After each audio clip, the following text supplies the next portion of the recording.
क्या वाकई देश में संविधान बदलने वाला है या संविधान बदलने का शिगुफा छोड़ना एक सियासी हथियार बन चुका है जिससे लोगों को डराया जा सके? और एक सबसे बड़ा सवाल, क्या इस देश के संविधान को बदला जा सकता है? चाहे 400 सीटें आ जाए, 450 आ जाए, चाहे 543 ही क्यों ना आ जाए। क्या मोदी का विजय रथ रोकने के लिए विरोधी संविधान बदलने की बात कराकर जनता को डरा रहे हैं? नमस्कार, मैं हूं विवेक शांडिल और आप देख रहे हैं आपका पसंदीदा डिबेट शो सबका हिसाब होगा।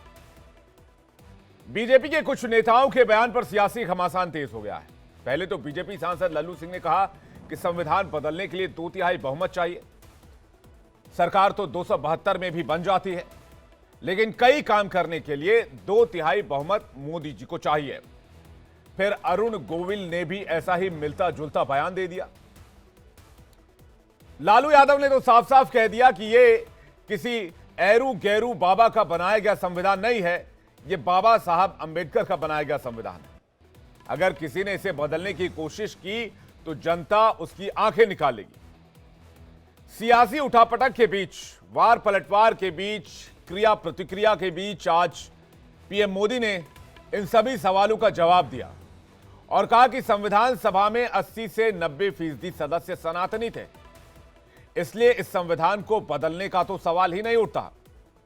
तो क्यों चुनाव से पहले, ठीक पहले संविधान बदलने का डर दिखाया जा रहा है? इसी मुद्दे पर आज एक बड़ी डिबेट करेंगे, सबका हिसाब। हमारे साथ मेहमानों का एक बड़ा पैनल भी मौजूद होगा, लेकिन सवाल क्या रहेंगे आज की डिबेट में वो आपको बताते हैं।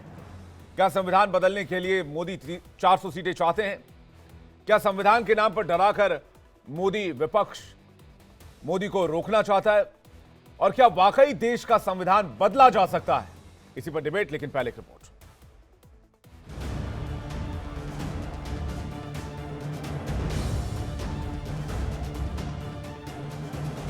इनके पार्टी के नेता ये बोल रहे हैं खुलम खुला कि हम संविधान को बदल रहे हैं। ये बाबा साहब का बनाया हुआ संविधान है, कोई एरो गैरो बाबा का बनाया हुआ नहीं है। 25-30 साल से एक पुरानी रिकॉर्ड घुमा रहे हैं। जब भी बीजेपी आगे बढ़ती है तो संविधान का राजनीतिक शस्त्र के लिए उपयोग करते हैं और झूठ फैलाते हैं। संविधान बदल देंगे, संविधान बदल देंगे। मोदी 400 पार की हुंकार भर रहे हैं तो विरोधी संविधान को लेकर मोदी पर तीखे हमले बोल रहे हैं। दो बीजेपी नेताओं के बयानों से संविधान बदलने की आशंका पर सियासत तेज हो गई है। वो बयान आपको सुनाए उससे पहले संविधान पर लालू और पीएम मोदी का वार पलटवार सुनिए। लगातार इनके नेता, इनके पार्टी के नेता ये बोल रहे हैं खुलम खुला कि हम संविधान को बदल रहे हैं। ये बाबा साहब का बनाया हुआ संविधान है, कोई एरो गैरो बाबा का बनाया हुआ नहीं है। जो भी कोशिश करेगा संविधान को बदलने के लिए, देश की गरीब, पिछड़ी और दलित जनता आंख निकाल लेगी इनका। और खबरदार अगर इस तरह का जो साहस किया तो बाबा के बनाए हुए संविधान को बदलने का कोशिश। जब भी बीजेपी आगे बढ़ती है तो संविधान का राजनीतिक शस्त्र के लिए उपयोग करते हैं और झूठ फैलाते हैं। संविधान बदल देंगे, संविधान बदल देंगे। भाइयों बहनों, लिख के रखिए, मोदी तो क्या, बीजेपी तो क्या, स्वयं बाबा साहब आंबेडकर भी इस संविधान को नहीं बदल सकते हैं। और इसलिए झूठ फैलाना बंद करो। बीजेपी के दो नेताओं के बयान से संविधान पर सियासी घमासान तेज हो गया है। अयोध्या से सांसद लल्लू सिंह और मेरठ के प्रत्याशी अरुण गोविल ने संविधान बदलने का इशारा किया। इसके लिए कई नियम बदलने होंगे, संविधान में संशोधन करना होगा और बहुत सारे काम करने। सरकार तो 272 में भी बन जाता है, लेकिन 272 की सरकार संविधान में संशोधन नहीं कर सकती। उसके लिए 2/3 बहुमत से अधिक सीट चाहिए या नया संविधान बनाना, तो इसलिए संविधान को ही लेकर मेरठ से बीजेपी प्रत्याशी अरुण गोविल का एक बयान तेजी से वायरल हो रहा है। संविधान जब हमारा देश का बना था उसमें धीरे धीरे परिस्थितियों के अनुसार, काल के अनुसार चेंजेस हुए हैं धीरे धीरे, है ना। तो वो चेंज करना जो है वो प्रगति की निशानी होती है, उसमें कोई खराब बात नहीं होती, क्योंकि परिस्थितियां उस वक्त की कुछ और थी, आज की परिस्थितियां कुछ और हैं। हमें उसके हिसाब से अगर कुछ चेंज उसमें करना है तो उस, और संविधान को एक व्यक्ति की मर्जी से तो होता नहीं है चेंज, है ना, सबकी सर्वसम्मति होती तब चेंज होता है। क्या वाकई देश का संविधान खतरे में है? क्या मोदी संविधान बदलने के लिए 400 पार का नारा दे रहे हैं, या विपक्ष संविधान के नाम पर डराकर मोदी को हराने का प्लान बना रहा है?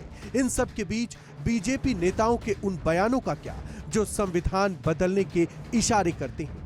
इन्हीं सवालों के साथ आज सबका हिसाब होगा।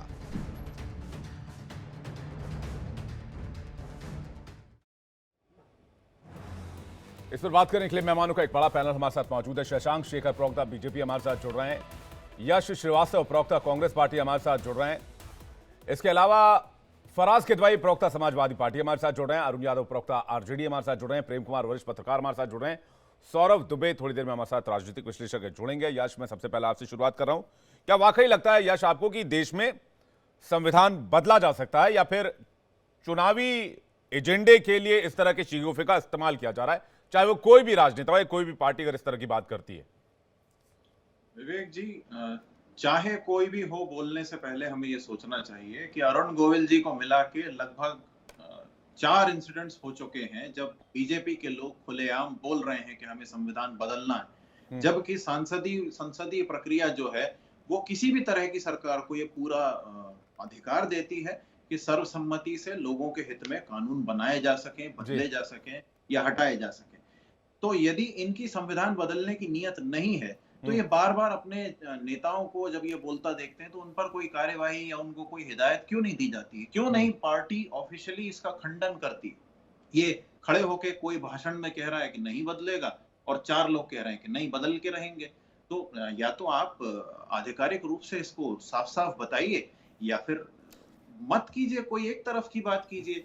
और वैसे भी नेहरू और पटेल दोनों ही महापुरुषों ने कहा है कि भाई इनके लोग जो हैं संघ वालों के, वो यदि ये बोल के निकलें कि हम पूर्व में जा रहे हैं तो उनको बाकी तीनों दिशाओं में ढूंढना शुरू कीजिए। नरेंद्र मोदी का 10 साल का ट्रैक रिकॉर्ड है, जो वो कहते हैं उसका ठीक उल्टा उनकी पार्टी करती है और वो चुप रहते हैं। वो कह रहे थे दिल से माफ नहीं कर पाएंगे, और प्रज्ञा ठाकुर जो है वो सांसद बनी रही भोपाल की, कोई एक्शन नहीं हुआ। उन्होंने कहा मणिपुर में समय रहते कार्यवाही की। आप मुझे बता दीजिए, एक मनुष्य, एक भारतीय होते हुए क्या आप अंतरात्मा से मान सकते हैं कि मणिपुर में समय से कार्यवाही हुई है?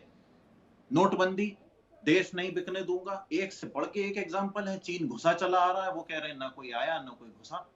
तो क्या बात हो रही है? जिस व्यक्ति का पूरा ट्रैक रिकॉर्ड ही अविश्वास से भरा हुआ है, उस पर हम इतना बड़ा रिस्क क्यों लें? अब सवाल ठीक है जी। मैं फराज किदवई जी के पास आ रहा हूं। फराज किदवई जी, क्या लगता है आपको, क्या एक चुनावी शिगुफा है या फिर विपक्ष का महागठबंधन का एक एजेंडा कि भाई संविधान बदला जा सकता है, इसलिए आप लोग सावधान हो जाइए? फराज किदवई और अरुण गोविल जी और लल्लू सिंह का, सनत जी आप बयान रेडी रखिएगा अलग से सुनाने के लिए दर्शकों के, उन्होंने कहा क्या? फराज किदवई जी। विवेक जी, आपके साथ मैं काफी डिबेट्स कर चुका हूं और आप तो इतने सीनियर पत्रकार हैं और बहुत इंटेलिजेंट आदमी हैं, मुझे ये पता है पर्सनली, और आप समझ भी गए होंगे कि ये शगुफा एकदम से क्यों छोड़ा। ये बताइए कि इस कॉन्स्टिट्यूशन को बदलने की शुरुआत कहां से हुई? क्या लालू जी ने की, या जननायक आदरणीय अखिलेश यादव जी ने की, या कांग्रेस के किसी नेता ने की? अरे भाई, शुरुआत आज से नहीं हुई है। Jagdeep Dhankhar ji in the presence of mister Om Birla, उन्होंने क्या बोला था कि बेसिक स्ट्रक्चर ऑफ कॉन्स्टिट्यूशन के ऊपर उन्होंने कितनी बड़ी टिप्पणी की थी, ये आप गूगल करिएगा और निकाल लीजिएगा। फिर उसके बाद में Vivek Debroy, ex chairman economic advisory council to the prime minister, उन्होंने क्या कहा था कि कॉन्स्टिट्यूशन एक कॉलोनियल लेगेसी है और इसको चेंज करने का समय आ गया है। अनंत कुमार हेगड़े और लल्लू सिंह, देखिए आप बात समझिए, अभी यश जी जो बोल रहे थे ना कि क्यों बोला जा रहा है, बेसिकली ये बयान दिलवाए जा रहे हैं प्रधानमंत्री जी के द्वारा और भ्रष्टाचारी जुमला पार्टी के द्वारा, ताकि इसलिए ये बयान दिलवाए जा रहे हैं ताकि विवेक शांडिल्य जी कहीं महंगाई के बारे में चर्चा ना कर लें, कहीं इंडिया डेली जैसा प्रतिष्ठित चैनल बेरोजगारी के बारे में प्रधानमंत्री जी से ना पूछ लें। तो हुआ क्या कि जिस दिन इलेक्टोरल बॉन्ड का जो इस दुनिया का सबसे बड़ा घोटाला था, उसी दिन अरविंद केजरीवाल जी अरेस्ट हो जाते हैं। क्यों? क्योंकि कहीं इंडिया डेली जैसा बड़ा चैनल इस भ्रष्टाचार के ऊपर चर्चा ना करने लगे, तो पूरे देश को इन्होंने उलझा दिया। अब पिछले 10 साल में इन्होंने कुछ काम तो किया नहीं है, ना तो बेरोजगारी पे इन्होंने काम किया, ना तो महंगाई पे इन्होंने काम किया, ना तो महिला सुरक्षा पर इन्होंने काम किया। अब कहीं जनता पूछ ना ले तो अपने ही सांसदों से ये कहलवार हैं कॉन्स्टिट्यूशन के ऊपर, ताकि पूरी जनता को और पूरी मीडिया को इसमें मूल मुद्दों से ध्यान भटकाने की एक साजिश है। ठीक है, आप ये कह रहे हैं मूल मुद्दों से, जो मुद्दे इस वक्त जनता के पास हैं, जनता जिन मुद्दों पर बात कर रही है उससे ध्यान भटकाने की कोशिश है, इसलिए इस तरह के बयान दिए जा रहे हैं। प्रेम कुमार जी, आपको क्या लगता है?